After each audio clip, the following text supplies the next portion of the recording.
Okay, so yeah, so co-creating the relationship falls, it's the second domain of the ICF Core Competencies, and it has three subdomains or the sub-competencies: establish and maintain agreements, cultivate trust and safety, and maintain presence. So today we're going to focus on establishing and maintaining agreements. First off, let's see what ICF defines this competency. If we can see, it has the first, like, this is what I like these verbs: partners and establish. I feel like this is the most important words in this definition. Partners with the client and the relevant stakeholders. So it's not just the client. We need to make sure that the relevant stakeholders are included in the agreements to create clear agreements about the coaching relationship, about the process, also the plans and the goals. We're going to see what the sub-competencies falls under these, as well as establish agreement for the overall coaching engagement, as well as those for each coaching session.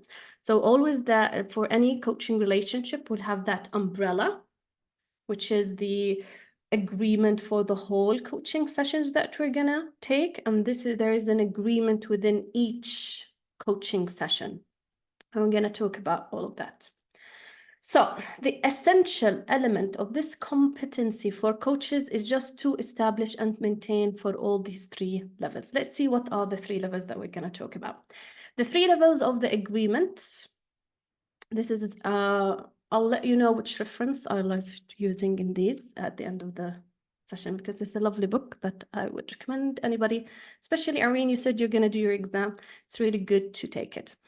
So it's level 1, level 2, level 3. Level 1 is agreement for the coaching relationship. The second level is going to be for all the coaching plan and goals, which is the more specific one. And then for the session goals and objectives. Now, the tricky one is level 3. Level 1 and level 2 mostly are done through, before the session starts as a contract. What's going to be trickier for most coaches is level 3. Now, this competency has 11 sub-competencies. Let me move this one up. It has 11 sub-competencies, okay? These 11 sub-competencies can be divided into these 3 levels, so it will make it easier for you to understand them and follow through on how you're gonna do them, not just for your exams, as well as in your coaching life or work or job, whatever. Okay. So the first one has 8.1, 2, 3, then it goes to 5 and 11, because this talks about the coaching relationship itself. So it's going to talk about, explaining to the client, the stakeholders, or even to anybody who is going to be related to the coaching relationship, what does coaching mean and what does not. And here, ICF are really adamant for us coaches to explain, as Muhammad did just now, explain it on our own way instead of just using the ICF definition. The second one is, and the third one, 8.2, 8.3, is logistics, in terms of that we're going to reach agreements about how this relationship is going to work. In terms of logistics, fees, scheduling, duration, someone is entering, 1 second. How the confidentiality, what's going to be reported, what's not going to be reported, especially when we're talking about a relationship or coaching contracts within a company. Who's going to look at what is the progress of this coaching session? Who is allowed to know about what's going on in the coaching session? All of these need to be covered at the beginning of the contract, so everybody knows what's going on and everybody knows what their responsibilities are, what their rights are, and what is allowed and is not allowed, and especially what is appropriate and it's not appropriate in this relationship. So I feel like this part is also very important to establish the boundaries, especially like in terms, what type of communication is allowed between sessions. Because if we don't put these boundaries from the beginning, sometimes some clients may want every day to talk to us, and maybe we don't have that time, or we don't feel like this is outside of our boundaries. So it's really good from the beginning to sit with our clients and say what is appropriate, what is not. And this could include also that communication line. Okay. And this is very important in terms of, especially because there is two, like between the client and us. And if you're working with a parent or another stakeholder like a company to always know and align the objectives between what the client, the coachee wants, and what the stakeholders want as well. Because if both of them are working in different planes, that means our contract is not aligned. So we'll not get anything done because they'll be expecting something and we'll be getting something else with the client. Sorry. And that's also under this level falls, of course, does the client and I fit together or not? And I feel, and this is important to establish from the beginning, or even if it comes up at a later stage, it would be really good to talk this with the client, because every, if you already know, if you already attended the first 2 sessions, the foundation, especially embodying the coaching mindset, embodying coaching mindset is going to be with us at every other competency. So even like when I'm partnering with a client, I need to be open and I need to be curious and I need to get them and let them know, like to see if they find me fit, if I find them fit, etc. So that we can establish that, and we'll be later on to establish that trust that we need for a safe environment, so we can start working on that, coaching relationship. And the last one, which is 8.11, whatever happens during the coaching agreement, we always want to end that coaching relationship in a way that honors the experience. Okay, all of these sub-competencies fall under level 1, and they are the basic ones. They're pretty straightforward, and they are usually also, you can find them in any template of coaching agreement out there, especially like the one from ICF that you can guys download. Okay, before I go in, does anybody have any questions or wanna butt in with anything? No? Okay. So let's go to the second level, which is agreement for the overall coaching. Yes, Mohammed. Yes, Nancy, you mentioned something very important.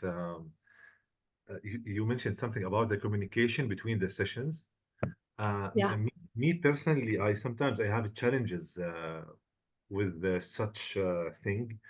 And I find it sometimes like I feel maybe shy or embarrassed just to push them back.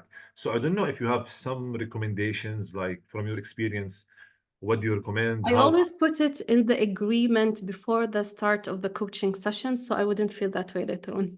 Yeah, That's that's why I love agreement. I just add a clause yeah, and yeah. make sure that, I add a clause like what is, first I sit with them because every person is different. So I But sit with even them if like, they still do it, if they still yeah. do it, like how do you react if they still do it? Like how? it- What do you recommend? Usually I will just tell them like, is this urgent? If not, can we discuss this in our next session? And usually it turns out it's not urgent, but they just wanna blur it out, Mm, because they felt that need, blah, blah, blah. And I usually sometimes as well, if that repeats itself more than one time, I sit with them in one of the sessions. Either it's, as an extra because I don't want to take times from the session and talk about it. Like, do you want to talk about the need for you to respond to me at that time? mm-hmm, Okay, mm-hmm. it's very So weird to see ICF Jordan Chapter raising their hand while I am ICF It's Jordan. me, Nancy. Yeah, Hi, yeah. I'm just saying Sophia. it's weird, Sophia. I'm Hi. very sorry. Hello, everyone. You see 2 accounts. I'm Sophia. I'm the president of the chapter. But I came late. I'm sorry. I had to come late. So it was a busy time. I just wanted to chip in with Muhammad's question. Like for me, Muhammad, it's always important to have some kind of design alliance. There's a very important session that I start with that will include whatever logistics for our sessions, including the communication in between, mm, and to manage expectations. So I tell them loud and clear if it's allowed or not. And that's very important. And if there wasn't like really someone is listening or a violation to that, we can design that on the following session. You can reiterate and manage the relationship, and maybe also be curious about the need for this person to communicate in between. because there is something about that. There is something about the person that needing something. Like for me, I don't mind it, but maybe some of the clients will be very pushy and our time won't allow it. So we want to manage their expectations. Sometimes I tell them, please don't expect an immediate reply from me. Whenever I can, I will reply, maybe in 48 hours. You can design the time as well. But it's always beneficial to be curious about it in the following session. How was that? What was the need? And it will really strengthen the relationship more. That's trust from my side. I hope that's helpful. Thank you, Sophia. Irene, you want to say something? Yes, thank you. I wanted to check in on 8.11. Yeah. Partnering with the client. So what I tend to do, what my interpretation of that has been that I keep my client informed with regard to, okay, with the time, the time we've got left. So they're sort of aware of the timing. I'll also, yes, help them with regard to client growth, reflect on any insights and new learning and how they're going to take that forward. I'm just not sure if I'm missing anything else. No, because this, it does encapsulate a little bit, but that's in another competency, which is, partnering, how to close the session. Like we have few minutes left or 15 minutes left. How would you like, especially sometimes clients may go over details and we don't get to the part where we, do the coaching itself. So we do always give the client the space to decide and the autonomy to decide what's going to happen for the next 10 or 15 minutes. So yes, it's part of that. But the other part is, let's say we started our coaching sessions and like maybe the third session, felt as a coach, I don't fit with this person. Like I'm not able to help them a lot. Okay. So we do that, that's why these conversations are important, because you said to them, that's the autonomy, ask them how they feel. Maybe they are okay. So you have to check back on yourself. If they are not okay as well, and you're not okay as well, and you both decide that maybe this relationship is not for us, maybe you're gonna refer them to another coach or whatever, but at the end, to close it in a way that honors the experience. We don't want people say, oh, I hate coaching because this coach did this to me. This is the bottom of it. We don't people hating on coaching because of one person, So that's why we all say honoring the experience, because if me as a coach didn't work out, there may be another coach out there who can help them better than I did. And the end of the line is service, helping people. Yeah. So it's more about ending the entire relationship rather the entire than the individual session. Fantastic. That's why it's called agreements for the coaching relationship. Right. Yeah. But this is the level about the coaching relationship. So it's about the big umbrella. Yes. It's about the small one inside the coaching session. Oh, brilliant. Okay. Thank you so much. That makes sense. No, awesome. Okay. Let's go to the second level. Yes, Sophia? Sorry, Nancy. I just wanted to add also something here for Irene, is that I remember when I was first starting the coaching, learning journey, it was I don't forget it. It just came to my mind. It's like a triangle. So you, the client, and the third is the relationship. That's how important is the relationship. So you always work on that in every way possible. And it breaks my heart whenever I hear really bad experiences from coaches with coaches. And that's where ICF standards come in place, that you are following, you are trained, you are honoring these standards, because you are always coaching in a relationship, and the relationship is really governing the space. So that's where you are really not having things as personal, but as the relationship. And this is really the beauty of the coaching space. So just wanted to highlight that for you. Maybe it will be visual for you, as same as for me, because it's been always helpful for me to remember this triangle, the relationship with the third one. Always, we really manage that. Yeah. Oh, brilliant. Thank you. That's a good, analogy. Thank you.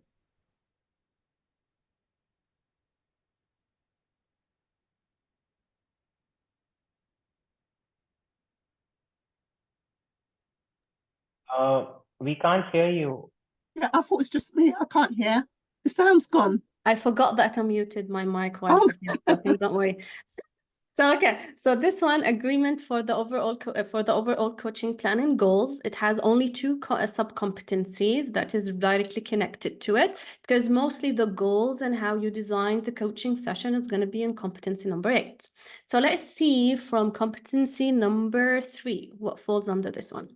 The first one is the partnering to establish, of course, the overall coaching plan and goals. Like, what is the purpose of the coaching? Especially when you have multiple stakeholders, in terms like when we work with companies and we have multiple employees and stuff like that. So it's very important to establish this at the beginning and to align it with what the clients need to accomplish and the coachee from this agreement.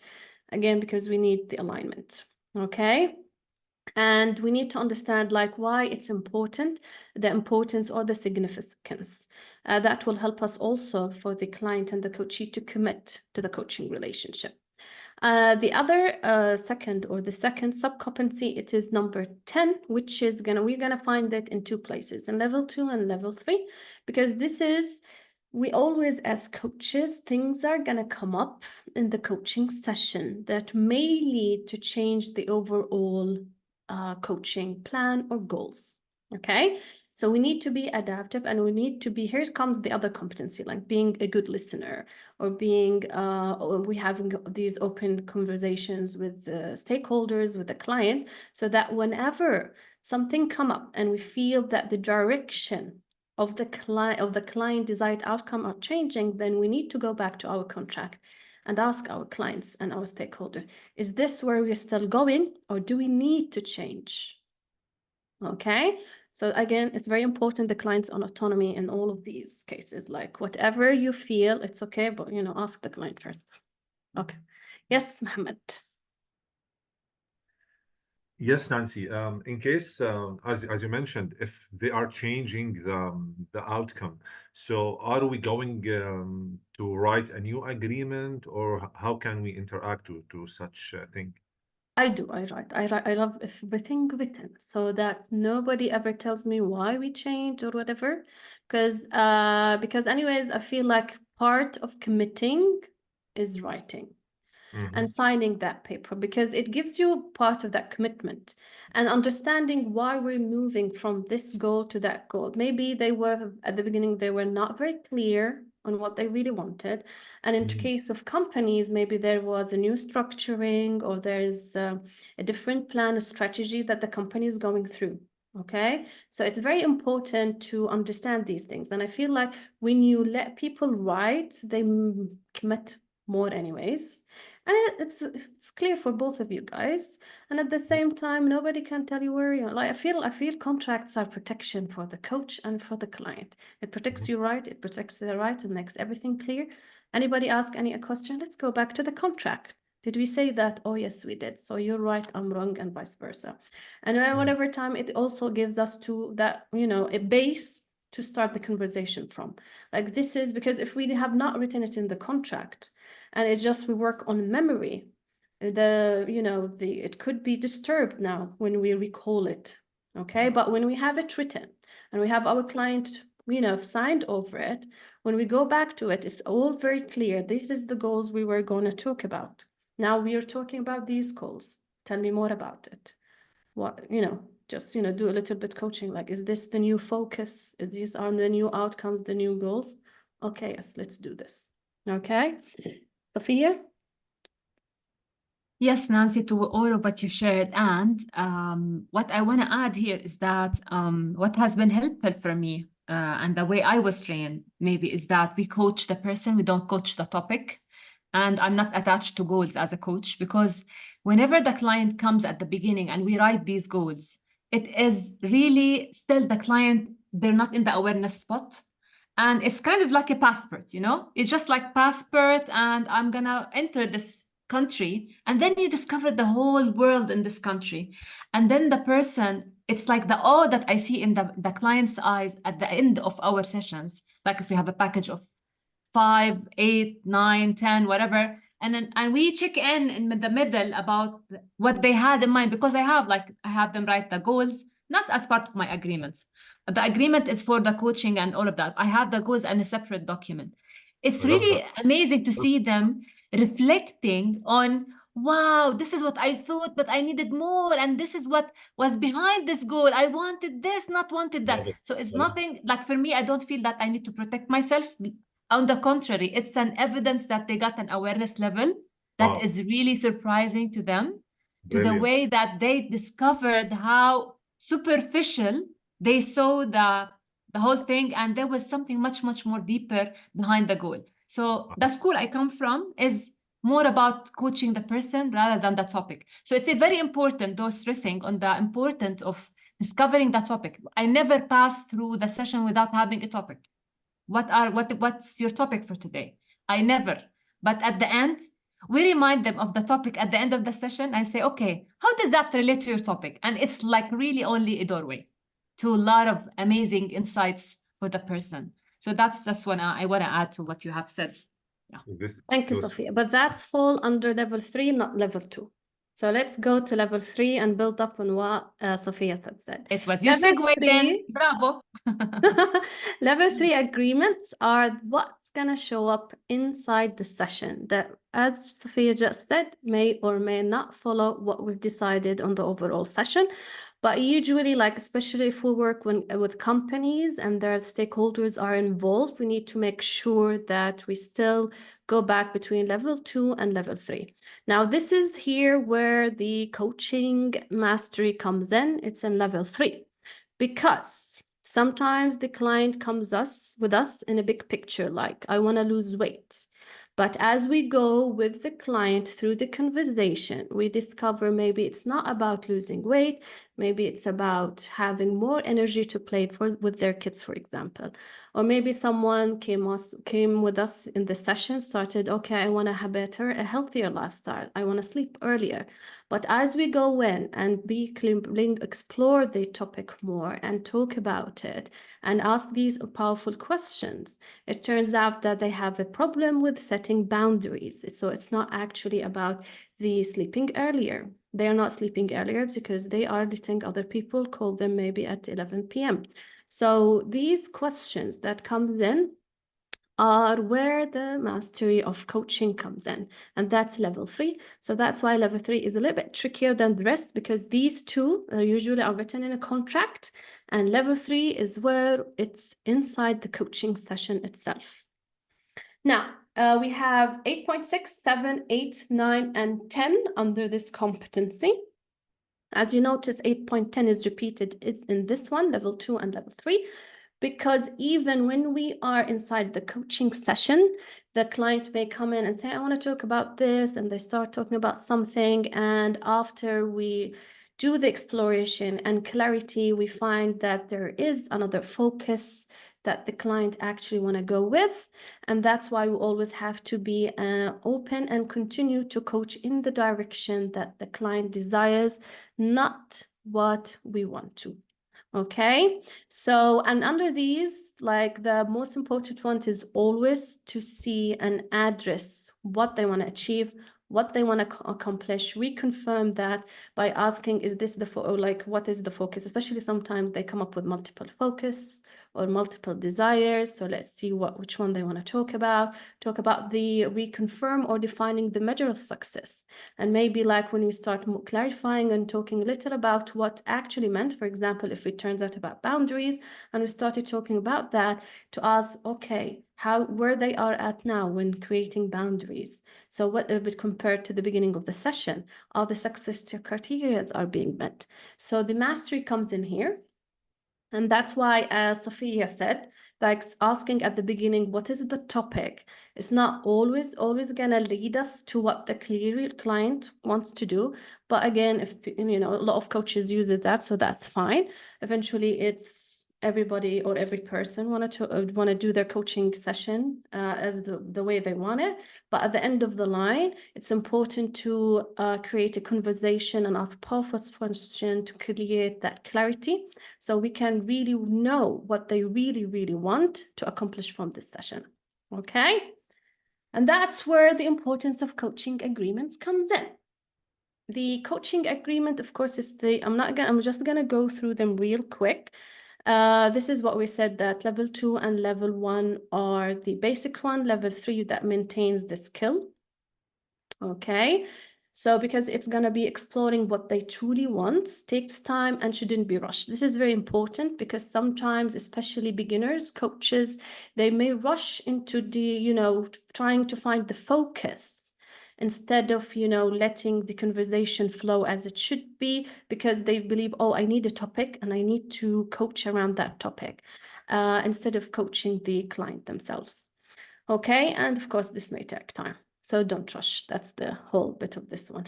Because understanding that, like any story, it has a beginning, middle, and end. Okay, and the deep dive is what is going to help us to really understand what they really want and what they really want to accomplish in the coaching session. Okay.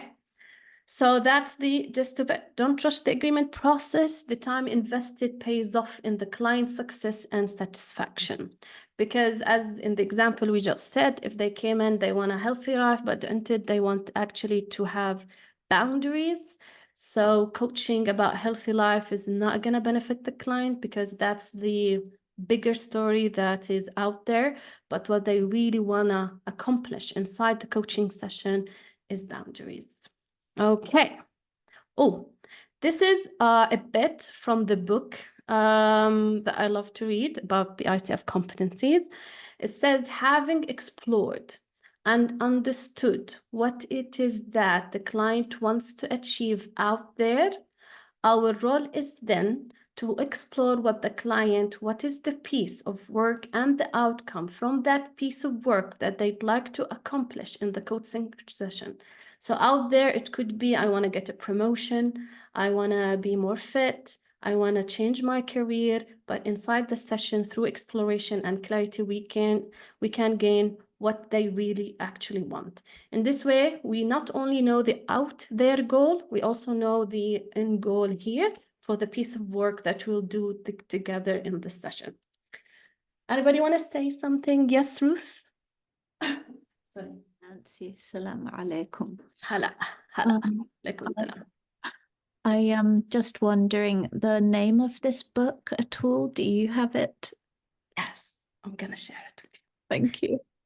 This is like my best book to go with the competency, especially if anybody is preparing for this exam. It has everything you need. It's the internet. It's this one. The Becoming a Coach, the Essential ICF. Let me just send you guys the link. Fantastic. Thank you. Yeah, but it's usually, though, I'm gonna be honest, it's usually for the mastery level, but everybody can benefit from it. Okay, I'm just gonna send you the Zoom link. Where is the chat? Okay, this is the book to go for anybody who wanna be an ICF coach. Has everything you wanna know about all the competencies, about everything, so I love it. And I love it. I like this is from where I got the level 3, because at the beginning I always confused about this competency. But last year when I read this book, because usually ICF, I think on their video, they do like two, one inside, one and one outside. But it didn't fit right with me. And this one, it just makes it better when it says like, there's the umbrella, there's the inside, and then there is the, the more specific one where the coaching mastery comes in, which is level 3. Okay, where's my slides? Anything else, Ruth? Do you want to share your experience with this one? Well, as you very kindly asked, Nancy, I'd like to ask a question that occurred to me, and thank you for asking. So I was wondering, Sophia's earlier comment about the relationship effectively being the third person in the room, which I find fascinating from a psychological perspective. I was wondering, in your experience, how much do you feel that the relationship actually changes the nature of the agreement as the relationship develops? I guess I could share one story when I saw that happen. Like some people, they sometimes have bad experience with, let's say, the professional service in general, not just coaching. They come up from, not their trust were broken. So first, building that trust. I remember like they came in with a different goal. That was a goal that didn't let them feel vulnerable. But as we, you know, build that trust and build that safe space, and that person saw that, okay, this is a relationship that I can trust, then the real reason why they need coaching came out. Okay, and then we started coaching in that direction instead of, you know, coaching on what she decided to set up because she had an experience that wasn't very nice, let's say. Okay, so that's how I see it. Yes, Sophia. Yeah, I love that question, Ruth. So from my perspective, it depends. I'm gonna share like two stories, very short ones. The first one was like, there was a violation to the relationship because the trust was broken because the client felt threatened from the coaching space because she discovered that things are unfolding for her in a way that she is really breaking out like from the past, and that really part of her was really resisting that. So she didn't feel safe. She wanted to stay attached to what was there in the space. So the agreement was broken. It stopped, and I honored that. She even paid for the following package, and then she felt that threat that she's gonna really leave her old self, and she resisted that, and that was it. And I honored and I returned even the money. I even didn't follow the agreement. I didn't feel that though I told like when the agreement that it's not refundable and all of that, but I didn't feel like really the integrity to keep what I had. That's for me. And it was maybe on my second year of coaching or third year of like being a coach. And another experience where the client really like this trust and this relationship really was amazingly prospering to the extent that the more the relationship was strengthening, the more the client was committed to herself in a way that really unfolded and really just pushed her, motivated her to be in the next level of her awareness. So it depends, and it's never like personal. You can always have both sides, and it will always affect the agreement, always. So that's why we work on it's work in progress. Thank you, Sophia. And you know, it could be other reasons. Like sometimes you have a coaching agreement about finding a new job. So the agreement is to work on their interview skills or whatever. And the coaching agreement was 6 months. And they got the job they dreamed of in the 3rd month. So that's why it's important to have that open communication, because as coaches now we need to sit with that person, the coachee. Okay, we've achieved what the purpose of this coaching agreement, where to go to now. Do they want to continue? Do they want to work on something else? Do they want in that relationship? And here it comes again, the one that we said, to honor the end, whatever it's gonna, if the reasons are, to honor the ending of that coaching relationship. So there's a lot of reasons, and as we work more and we have more clients, a lot of stuff kind of gonna come up anyways. And every time that's why I feel like coaching agreements are so important, because if you establish a strong one at the beginning, a lot of these questions will be answered anyways. And then the few ones will just, you know, a supervisor coach or a mentor coach or even a community of your coaches can help you to, you know, address it, because there's going to be new cases every now and then with the new cases or new questions. Okay. Anybody have any other question before we go to or any input if they want to say something? That's also cool. Before we go to the sample question. Okay.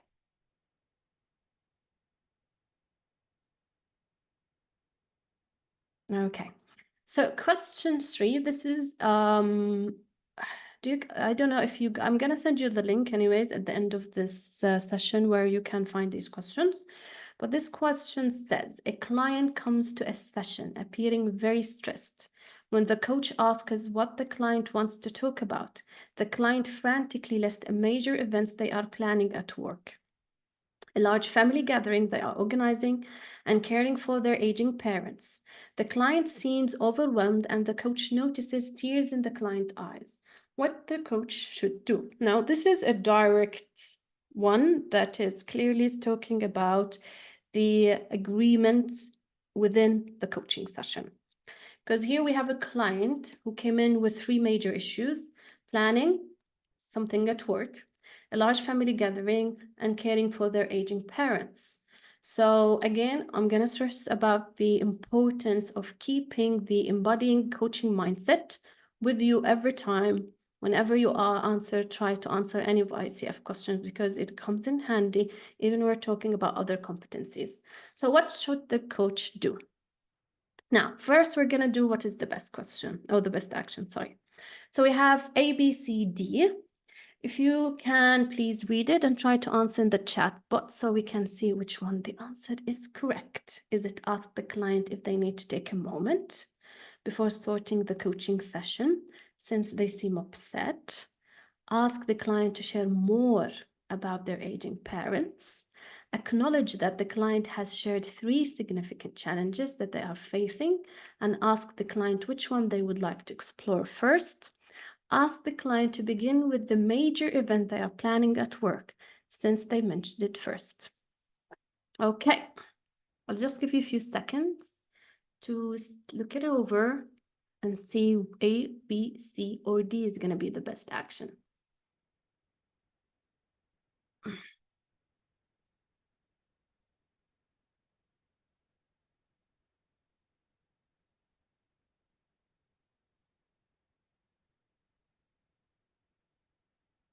Okay, so I think most of us answered C.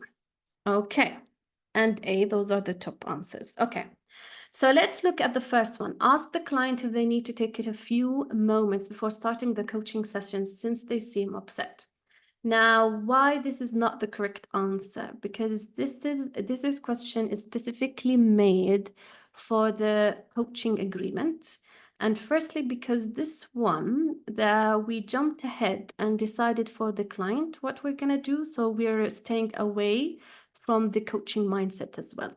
If we go to C, acknowledge that the client has shared 3 significant challenges. That means we're bringing empathy to the conversation, and we're bringing our active listening that they are facing, and ask the client which one they would like to explore first, because they came in with 3 focuses or 3 goals they want to do. So this is going back to bringing the client the autonomy to choose how the coaching is going to go. This is why I said, like, the first one, the embodying coaching mindset is going to help you in most of these questions. Because if you think, like, always think, is this a client directed or a coach directed? If the statement is coach directed, since it's definitely no. So A, B, and D are all A, B, and D. 3 of them are coach directed. The only one that is client directed is C. And it has other, potentials, which is I'm asking them to choose for themselves. I'm giving the autonomy. And that's where the coaching agreements comes in, because they have to choose, because we only coach in the direction the client wants. And that's the number 8.11, 8 point, I think it was 8 or 9, which is partnering with the client to coach. Yes, there's someone yes, Sophia. What I want to emphasize, of course, about why the C is like the most important, not A, because it's sometimes we feel that we want to give the client a space, but one of the main, like, really core, like, principles for us viewing clients is that the client is naturally resourceful and capable of finding the answer to their challenges themselves. So if we hold them wholly resourceful, then we know that they've got this. This is the space that we trust that they're not broken. They're whole, and we just, like, really, we're the mirror. We mirror to them what are we seeing. So because when they come to the space, they're not aware of what they're saying, and this is where we're reflecting. And one of the coaching skills is mirroring, definitely, and reflecting, and, like, summing the conversation. So whenever we are really holding their agenda and, like, really reflecting back, that will give them, like, a way to stop and pause and really connect with what they're feeling even. So not even giving them the space, because once we tell them and summarize what they have said, that's a turning point for them at that moment, because they will listen. Because whenever we listen to somebody summarizing what we have said, we will really pay attention to what we're feeling. So that's where to emphasize also that C is very important here. Okay. Now let's go to the worst action. Is it A, B, or D, since C is the best one? Which one do you think?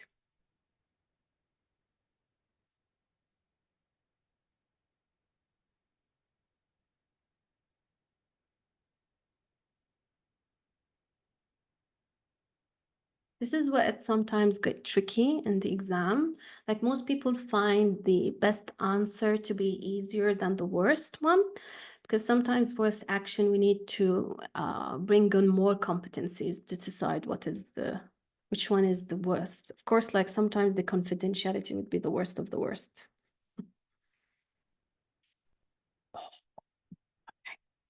So most of us said D. A, B, all right. And some of us said B. Okay, let's look at it. It is D. Why? Because let's look at them and digest these. Ask the client to share more about their aging parents. Ask the client to begin with the major event they are planning at work since they mentioned it at first. And this one, ask the client if they need to take a moment before starting the coaching session since they need to upset. And this is why it's tricky, because A, C, and D, the three of them are coach directed. The three of them were chosen by the coach, not by the client. And this one, ask the client to share. At least this one is more, let's say, in the direction of the client. But this one, ask the client to begin with, which means that already the focus have been started. This one is asking to share. So we still have not gone with the focus. So this is like, tell me more. Talk to. So they did here, the coach decided to ask the client to tell them more about their aging parents, which is bad, but it's not the worst thing. The worst thing is just to take the whole autonomy from the client and to choose the focus of the whole session by the coach themselves. And that's why D is the worst. And this is where the verbs are very important, because when we look at these, like they are very similar, but the one that, you know, pulls us to say this is the worst is this one, because we took the whole autonomy from the client. We didn't leave them anything, and we decided this session is going to be about planning at work. And that's why it's the worst one. Any questions?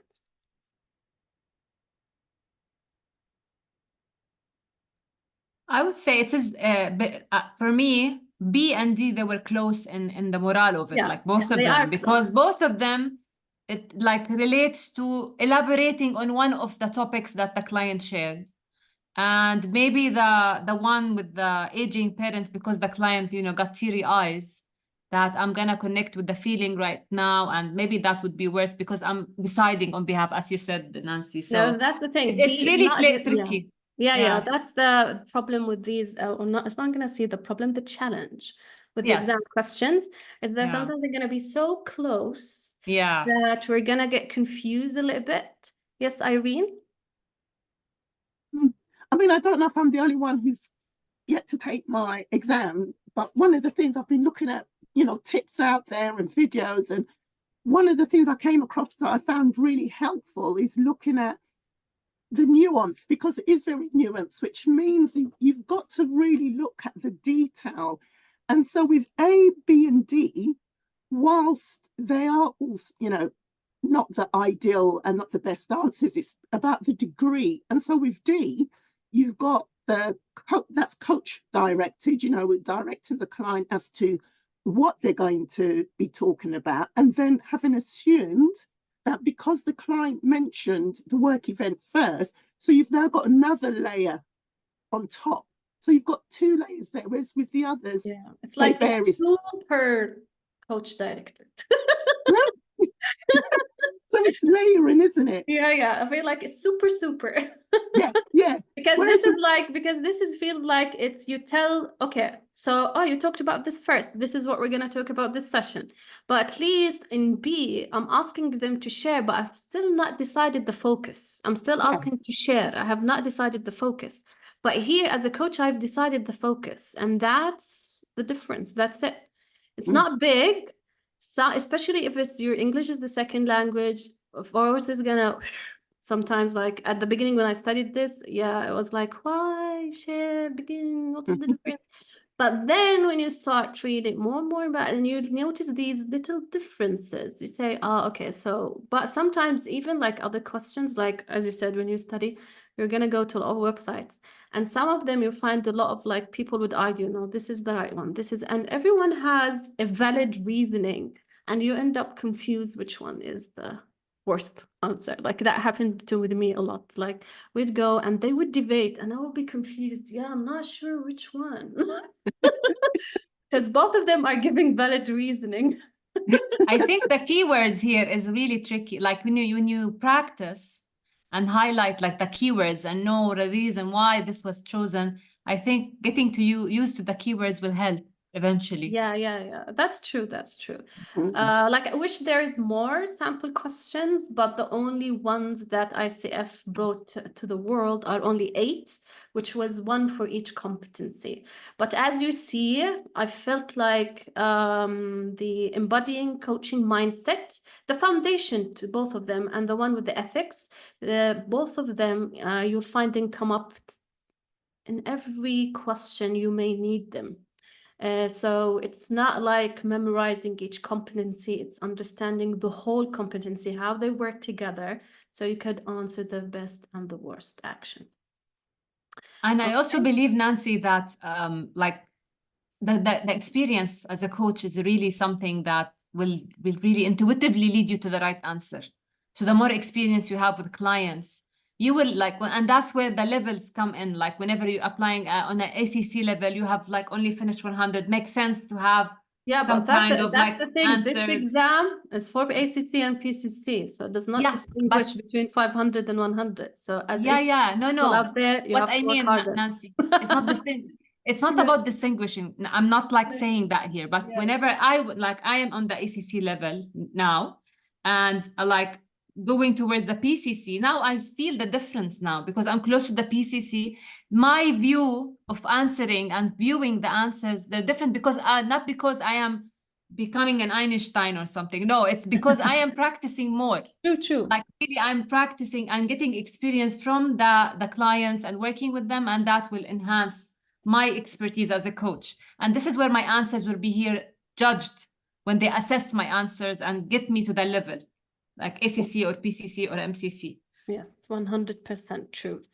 But as I gave you, the book will help you a lot in whatever level you are, whether it's ACC, PCC, or MCC, because it's actually on the MCC level. So usually MCC schools teach that book, or at least reference it for their students to read it. So I do highly recommend it. It has all the competencies explained, all the ethics explained, and a little extra on everything.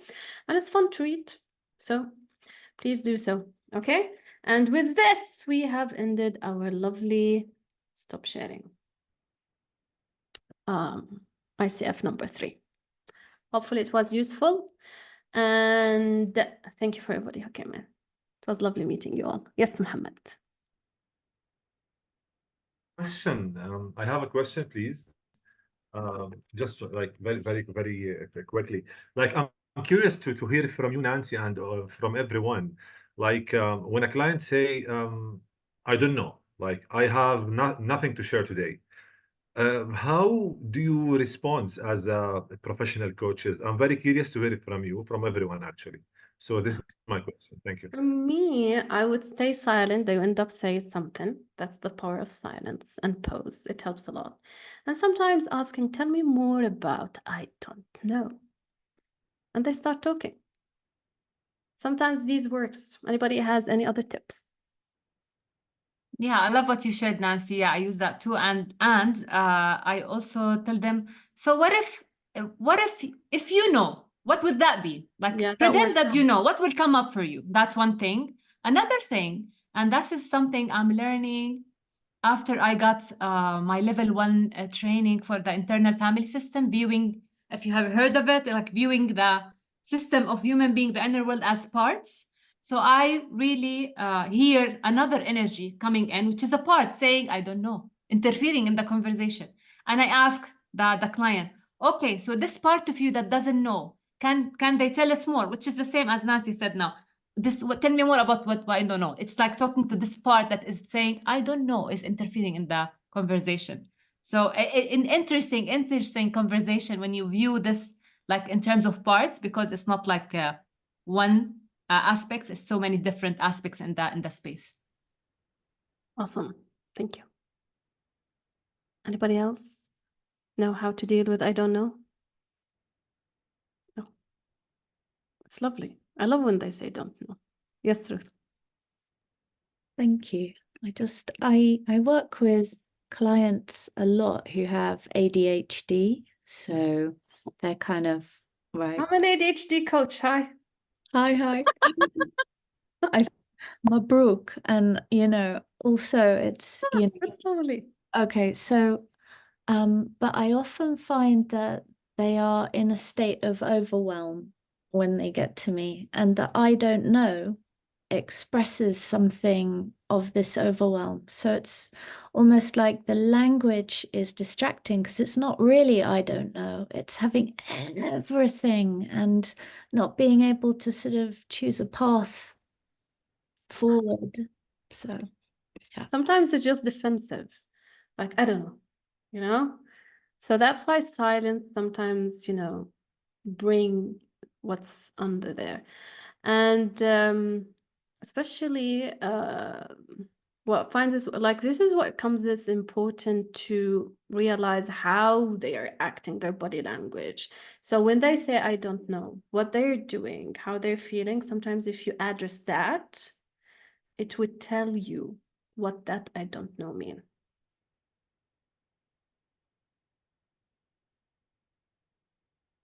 People love to talk, so I feel like they like to talk.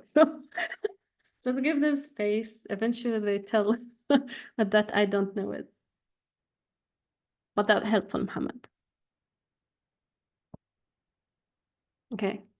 Anybody else have any other question? No. Okay. Thank you so much for coming here. And since I'm doing the certificates, you guys have to give me at least 1 week to send them over. I know some of you will be started sending us emails because I'm still doing the ones about last week. So hopefully, in a week, everybody gonna have their certificates, inshallah. Okay.